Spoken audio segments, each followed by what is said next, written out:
Welcome back to another video. Today I want to talk about the cons of the Gen 6 Camaro. I've already done a video going over the highlights. They were not overly in-depth. The car is just a good car overall. But when it comes to cons, let me tell you, I thought when I was putting together my information on this, it would just be all cons or all pros. It was surprisingly balanced. And today I wanted to go over some of the cons. This is not a reviewer's review of the cons of the car. This is a owner's review of the cons of the car. This is somebody that has daily driven it for almost 7 years, from basically the introduction of the car to the market to the cancellation of that generation. I have had a great opportunity to experience and enjoy and really get to understand what the engineers and what Chevrolet has put together and sold as a package. So let's get into it. Number one, marketing. Since the absolute day I seen the Gen 6 Camaro released and my hype got through the moon, it became painfully evident that GM was never going to market this car properly.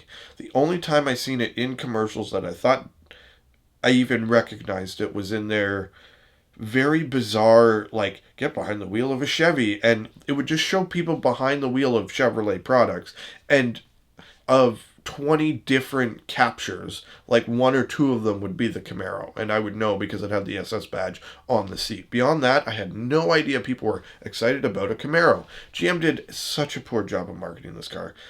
They, like, you read the brochure and you either buy it or you don't. They don't really care. Whereas Dodge goes all out these crazy cool marketing campaigns, and the cars are doing burnouts and drifting and drag racing, doing all, and people are hyped. They didn't do that with the Camaro. They basically just, it was like the redheaded stepchild that they didn't want to talk about. They just also happened to make, and it happened to be a really good car. Point number two is EPA rating. I will never understand this. People buy cars. They buy all kinds of cars, whether it's a Toyota RAV4, a hybrid crossover, a minivan, a pickup truck, it doesn't matter. You do base buying on fuel economy. Anybody that is not filthy rich definitely will always consider fuel economy to be a part of an equation of buying a vehicle. When you go in and you see the sticker sheet on a Camaro and it's, average is absurdly low, and you're like, well, this car's going to be a pig on gas, this car's going to be this car's going to be that. I did not experience any of that. Most owners of most vehicles are very disappointed and do not live up to the marketed EPA rating. But I went totally the opposite. My car was supposed to get like,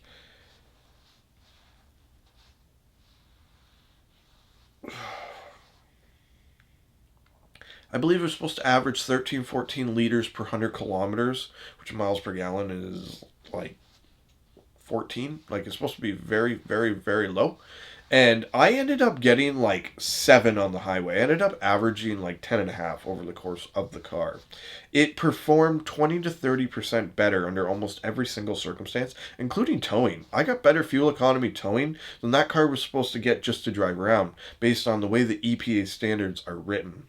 Kind of disappointing. It does not help sell a car, or it does not help solidify the legacy of the car when advertised numbers are far lower than actual numbers. But I don't think GM has control over that, and I'm sure if they posted my numbers as the numbers, people would just call absolute nonsense on it. So, point number 3 is trunk access. The trunk on the Camaro is substantial. There's quite a bit of storage room, and you can fit a ton of stuff in. The amount of tools and things I put in that car is staggering. But the access to put it in through the trunk is very, very small. Disgustingly small. I really wish they had incorporated the glass to flip up so you could load stuff in. The car would have been a completely different animal had they have just changed the size of the access to the trunk. But whatever. You can't win them all. So, fourth point, mag ride lifespan. Mag ride lifespan is, it was a topic of conversation before I got the car. It was a topic of conversation during I got the car. And I feel like some people just aren't as honest with it or about it as they should be. Lifespan of the magnetic ride shocks in Canadian kilometers, because we apparently don't know how to calculate things correctly, so we use the metric system, is about 100,000 kilometers. At 100,000 kilometers, I think it was just before, my car started making a clunking sound. I didn't take it to the dealership because I didn't know what it was, and I probably should have. I probably could have got it covered under warranty, but I didn't, and warranty's long over now, so they just don't care. And they make clunking sounds. It seems like they don't want to extend properly, and they extend in chunks. They still absorb properly and they still work, but they do not smoothly transition in and out properly. I do know one person that hit over 300,000 kilometers on their Camaro, which is 180,000 miles in like 5 years, and he had to replace all of his shocks as well. It is what it is. So now, the last and fifth final point, I don't want to make these 75,000 points why the Camaro sucks, because it really is a good car. The last point is just weird stuff they do.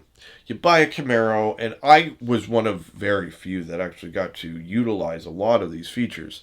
They put heated seats, they put a heated steering wheel, they put all these great creature comforts for cars that are daily driven in the winter. But you don't get it on a $30,000, $40,000 SUV from Chevrolet, but on a $40,000 sports car, you get a heated steering wheel.